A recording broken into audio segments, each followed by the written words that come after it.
حضور، پاکستان میں گستاخی رسول کے آرڈیننس کی مذہبی حیثیت پر آپ کیا تبصرہ فرمائیں گے؟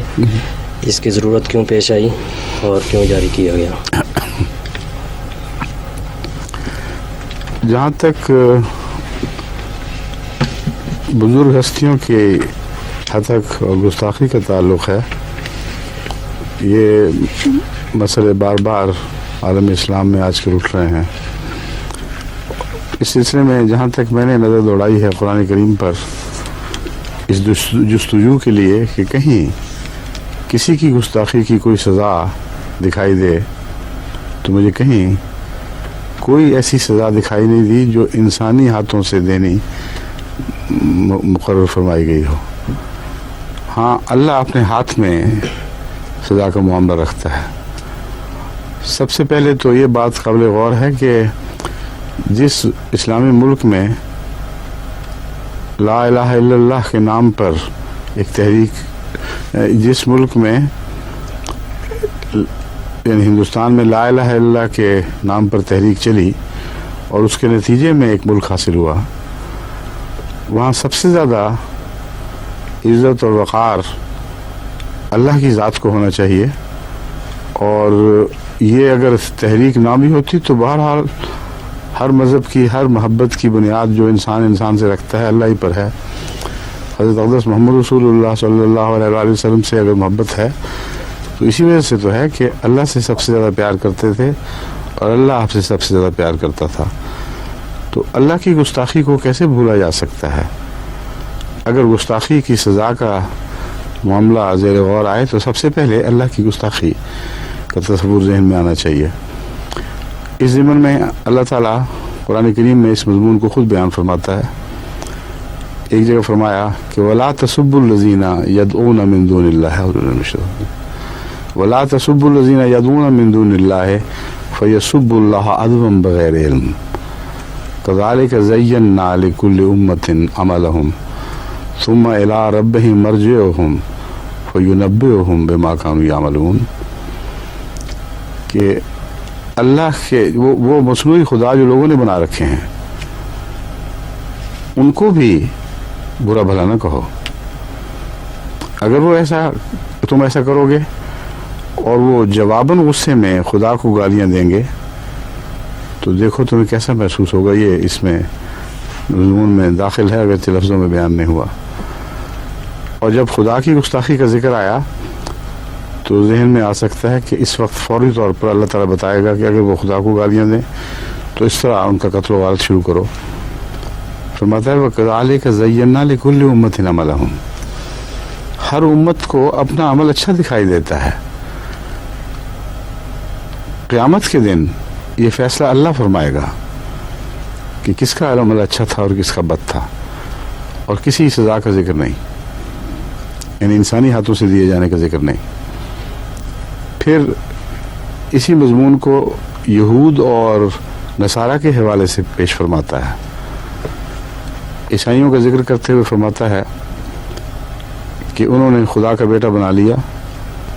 الحمدللہ الذی انزل علی عبدہ الکتاب ولم یجعل لہ عوجا قیما لینذر باسا شدیدا من لدنہ ویبشر المؤمنین الذین یعملون الصالحات ان لهم اجرا حسنا ماکثین فیہ ابدا وینذر الذین قالوا اتخذ اللہ ولدا وینذر الذین قالوا اتخذ اللہ ولدا ما لهم به من علم ولا لآبائهم کبرت کلمۃ تخرج من افواہہم ان یقولون الا کذبا۔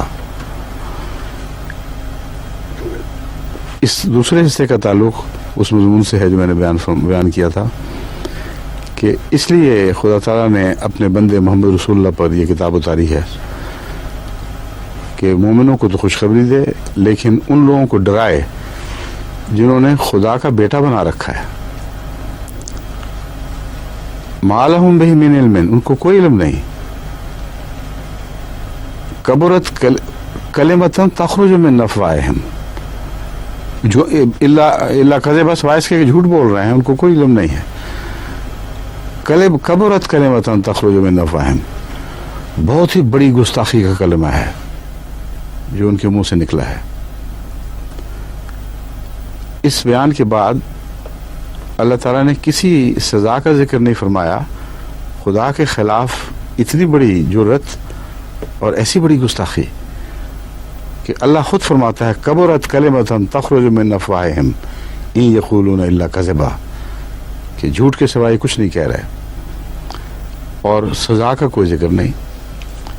دل آزاری کا ذکر فرماتا ہے۔ دل آزاری ضرور ہوئی تھی، کس کی؟ سب سے زیادہ اللہ کے رسول حضرت محمد مصطفیٰ صلی اللہ علیہ وسلم کی۔ فرماتا ہے فَلَعَلَّكَ بَاخِعٌ نَفْسَكَ عَلَىٰ آثَارِهِمْ إِن لَّمْ يُؤْمِنُوا بِهَٰذَا الْحَدِيثِ أَسَفًا، کہ وہ تیری ان باتوں پر ایمان نہیں لاتے اور نہیں جانتے کہ وہ کیا کر رہے ہیں اور اس گستاخی پر مصر ہیں، تو اس اے محمد اس غم میں تو اپنے آپ کو ہلاک کر لے گا۔ یعنی سب سے زیادہ صدمہ خدا کے خلاف گستاخی کا قلب مقدس حضرت محمد مصطفیٰ صلی اللہ علیہ وآلہ وسلم کو پہنچتا تھا، لیکن کسی دنیاوی سزا کا ذکر نہیں فرمایا۔ ورنہ آج تمام عالم اسلام عیسائیوں کو غارت کرنے پر تولا بیٹھا ہوتا،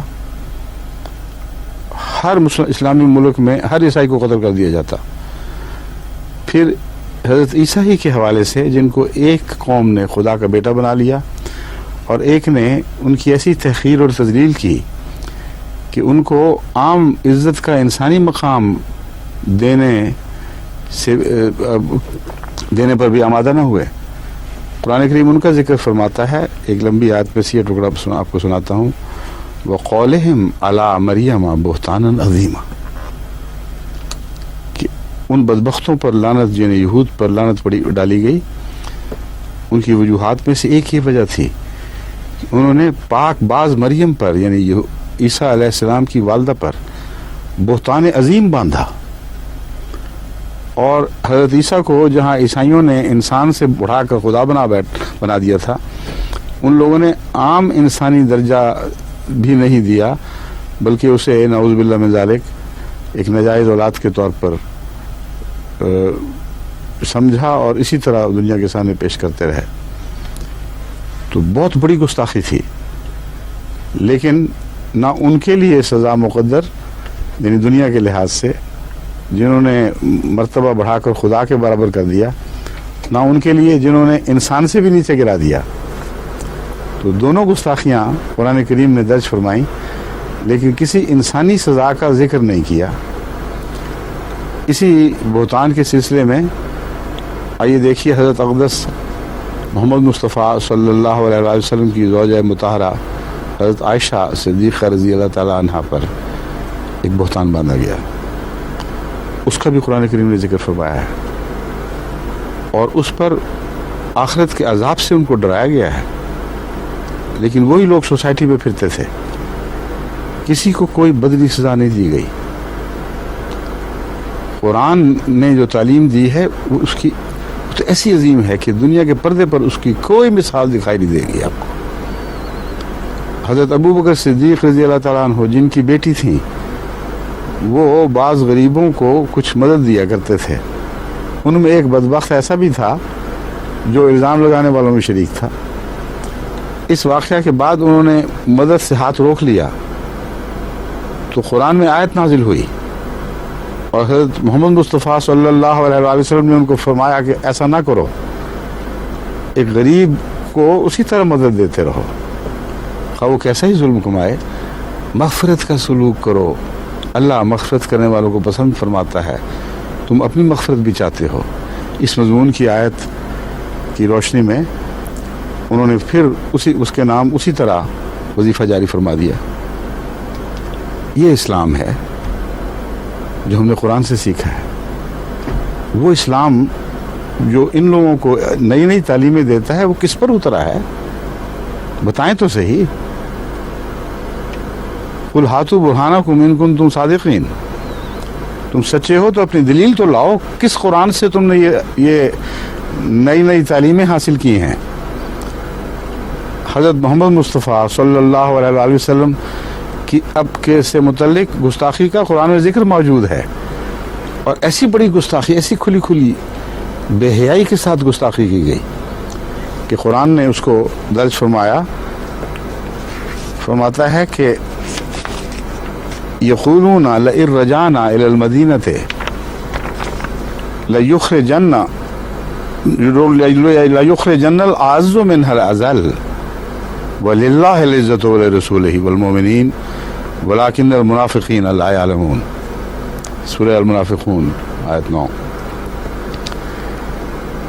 ان بدبختوں میں سے کچھ لوگوں نے یہ کہا لئن رجعنا الی المدینۃ لیخرجن الاعز منها الاذل، کہ ہم جب مدینہ واپس لوٹیں گے اس غزوے والے سفر سے، تو ان میں جو سب سے معزز انسان ہے وہ سب سے ذلیل انسان کو مدینے سے باہر نکال دے گا۔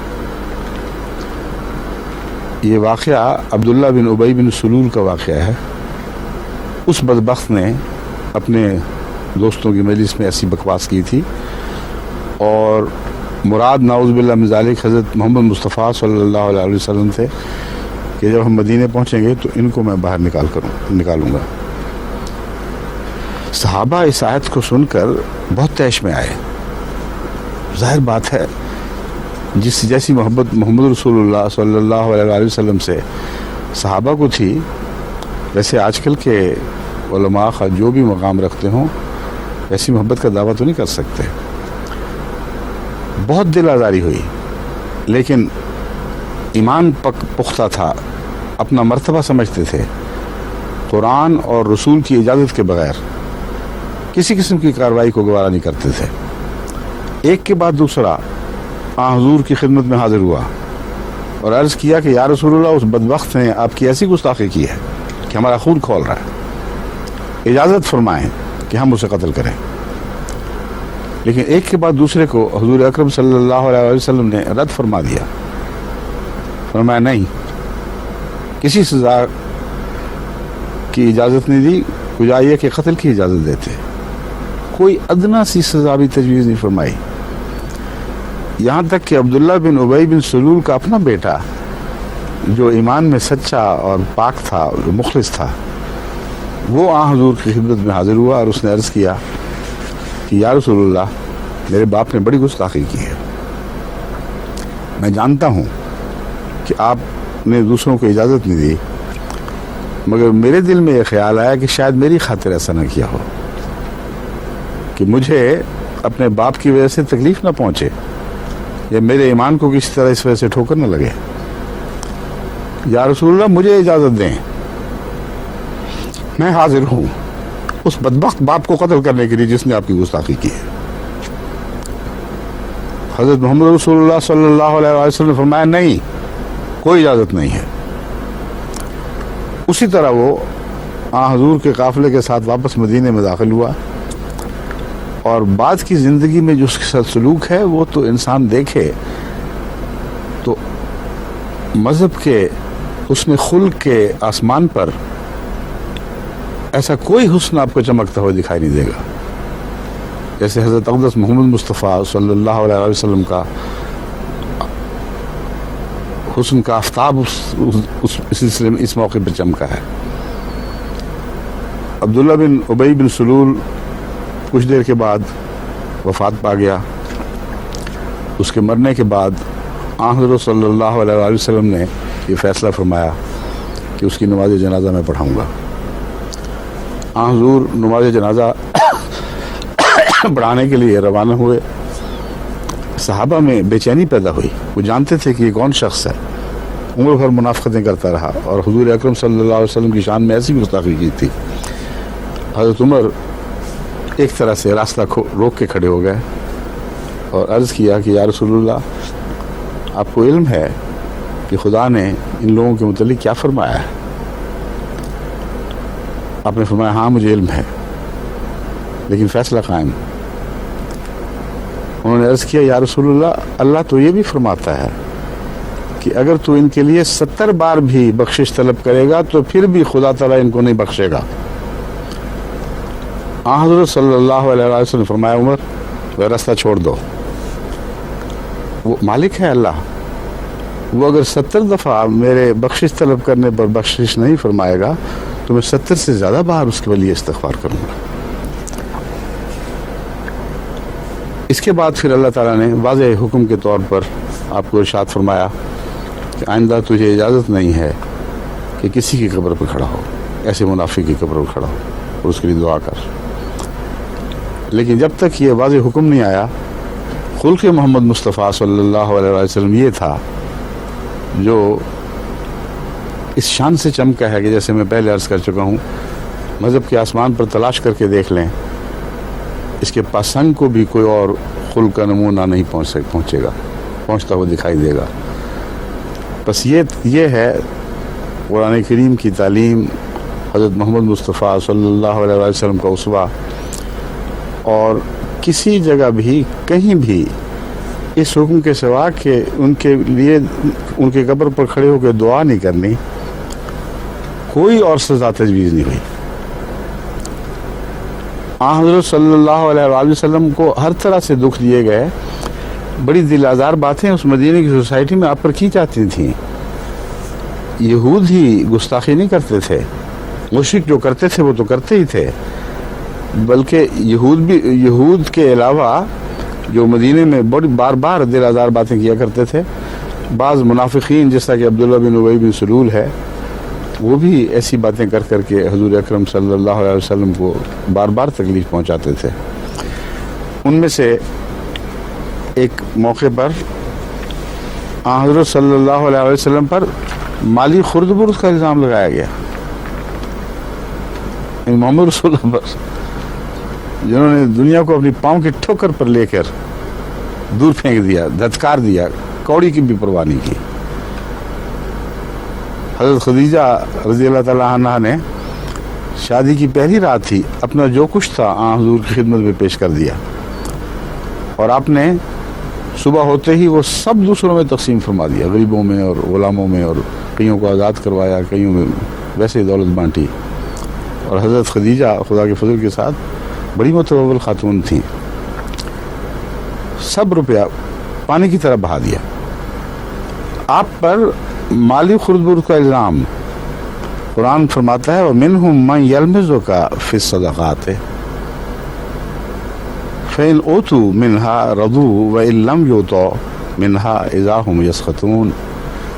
کہ اس میں ان لوگوں میں ایسے بھی بدبخت ہیں کہ جو تجھ پر مالی خرد برد کا الزام لگاتے ہیں، اور ایسے کج لوگ ہیں کہ اگر ان کو تو کچھ دے دے تو راضی ہو جائے، اور اگر ان کو نظر انداز کر دے تو یہ پھر اپنی زبانیں کھولتے ہیں اور بدتمیزی سے تجھ پر الزام لگانے لگتے ہیں.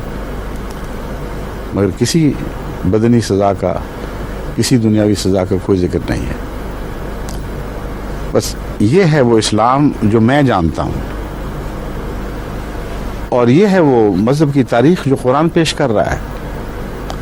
حضرت اقدس محمد مصطفیٰ صلی اللہ علیہ وآلہ وسلم سے پہلے بھی یہی دستور تھا، لیکن آپ کے زمانے میں آ کر یہ دستور نئی شان سے چمکا ہے.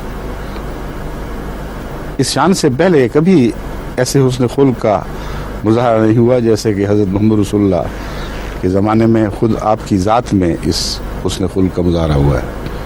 مگر پہلے نبیوں کی تاریخ بھی قرآن پیش فرماتا ہے، بڑی بڑی گستاخیاں کی گئیں، بڑی بڑی دلزار باتیں کہی گئیں، مگر کبھی کسی خدا کے نبی نے، خدا کے رسول نے اپنی گستاخی کے نتیجے میں کسی قوم کو، کسی فرد واحد کو کوئی سزا نہیں دی. حضرت موسیٰ کی قوم کے حالات پڑھ لیں، اس سے پہلے نبیوں کے حالات پڑھ لیں، جیسے جیسے حضرت نوح کی تذلیل کی گئی، حضرت ابراہیم علیہ السلام کی تذلیل کی گئی، موسیٰ کی، عیسیٰ کی، ساری قرآن کی تاریخ ان باتوں سے بھری پڑی ہے.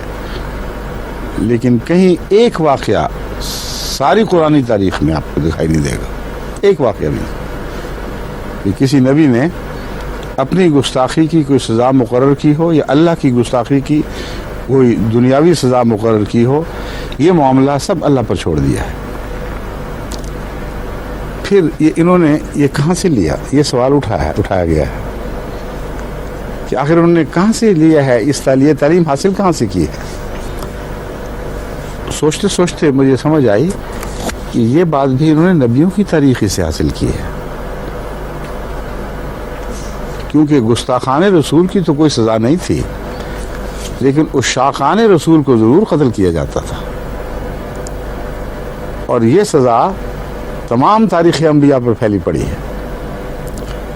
خود حضرت اقدس محمد مصطفیٰ صلی اللہ علیہ وآلہ وسلم کی محبت کے جرم میں دیکھو صحابہ پر کیسے کیسے ظلم کیے گئے۔ لا الہ الا اللہ تک تو برداشت کر سکتے تھے، مگر محمد رسول اللہ کے نام سے ان کو ایسا طیش آتا تھا، ایسے غضبناک ہو جاتے تھے کہ کسی قیمت برداشت نہیں کر سکتے تھے۔ بلال کو جس طرح گلیوں میں گھسیٹا گیا ہے وہ یہی قصور تھا، لا الہ الا اللہ اور محمد رسول اللہ۔ تو عشاق رسول کی عزت اور جان اور اموال محفوظ نہیں تھے، مگر خدا کے پاک لوگوں کے ہاتھوں نہیں، بلکہ خدا اور اس کے رسول اور ان کے مقدس ساتھیوں کے خلاف ان کے دشمن یہ ہتھیار استعمال کیا کرتے تھے۔ چنانچہ مجھے یاد ہے تاریخ اسلام میں ایک بڑا عجیب واقعہ اس ضمن میں ذکر درج ہے کہ ایک صحابہ کے گروہ کو جب دشمن نے گھیر لیا اور بعض کو لڑتے لڑتے وہی اکثر کو شہید کر دیا گیا، بعض کو قید کیا گیا۔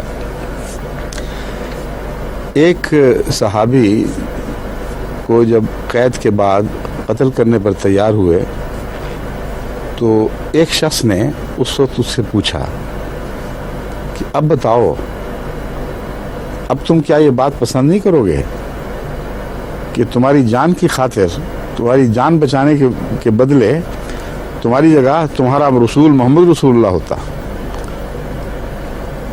اور وہ تمہاری جگہ فدیہ ہو جاتا؟ اس نے پلٹ کر اس شان کے ساتھ، اس جلال کے ساتھ جواب دیا کہ تم کیا باتیں کرتے ہو، خدا کی قسم میں تو یہ بھی برداشت نہیں کر سکتا کہ میری جان کے بدلے میرے پیارے آقا کو مدینے کی گلیوں میں پھرتے ہوئے کانٹا بھی چبھ جائے۔ یہ تھے عشاق رسول جن سے دشمن یہ سلوک کیا کرتا تھا۔